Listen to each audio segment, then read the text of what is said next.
నాలుగు వైపులా పెట్టి ఎవరైతే 16,000 మందికి అందరికీ పత్రాలు స్వయంగా ముఖ్యమంత్రి గారే ఇచ్చారనే విధంగా మీ ముందుకు వచ్చి మీ అందరికీ ఆయన ఏ విధంగా అభివాదం చేసి ముందుకెళ్లారు. ఆ విధంగా మీ అందరికీ కూడా కొందరికి అవకాశం దొరికింది, మీ అందరికీ కూడా అవకాశం వచ్చింది. ఎవరికి కూడా ఈ అవకాశం, మీ ముందు తరం ఎవరికి కూడా ఈ అవకాశం రాలేదు.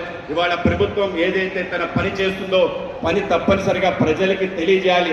ఆ విధంగా తెలియజేసే ఒక కార్యక్రమం, దీన్ని ఈ విధంగా ఇంత అద్భుతంగా నిర్వహించినందుకు నేను లోకేష్ గారికి కూడా ఈ సందర్భంగా అభినందనలు తెలియజేస్తానని నాకు కొంచెం ఇబ్బందిగా ఉంది అంబేద్కర్ వాక్ చేస్తూ మీ అందరినీ అభివాదం చేయడానికి. కానీ ఒక గొప్ప ఈవెంట్లో ఎవరైతే బడి పంతులు బడిలో పాఠాలను చెప్పే ఆ యొక్క అధ్యాపకుని జీవిత కాలం గుర్తుంచుకుంటారు. కనుక మనందరం కూడా అందరి హృదయాల్లో చెరగని ముద్రేసే ఒక గొప్ప అవకాశం మనందరికీ వచ్చింది.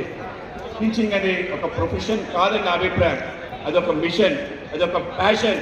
ఆ విధంగా మనందరం కూడా ఒక మిషన్ మూడ్లో, అంటే ఇవాళ నేను నలుగురికి విద్య అందిస్తున్నానంటే ఆ విద్య ద్వారా వాళ్ళు ఏ విధంగా ప్రతిస్పందించి జీవిత కాలం వాళ్ళ యొక్క ముందుకి మీరే కారణభూతులవుతారు. కనుక అటువంటి గొప్ప అవకాశం మీరందరూ కూడా గురువులే గొప్ప అవకాశం ఈ యొక్క డిఎస్సి 2025 ద్వారా మీకు అందరికి వచ్చింది.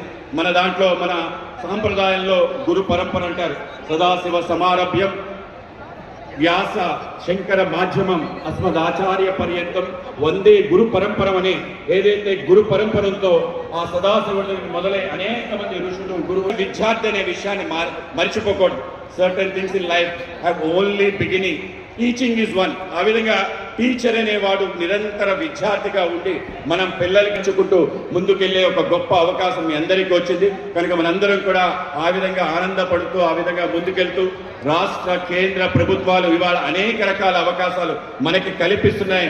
మన ఆ యొక్క అవకాశాలని వినియోగించుకొని ముందుకెళ్తూ మన రాష్ట్రాన్ని దేశాన్ని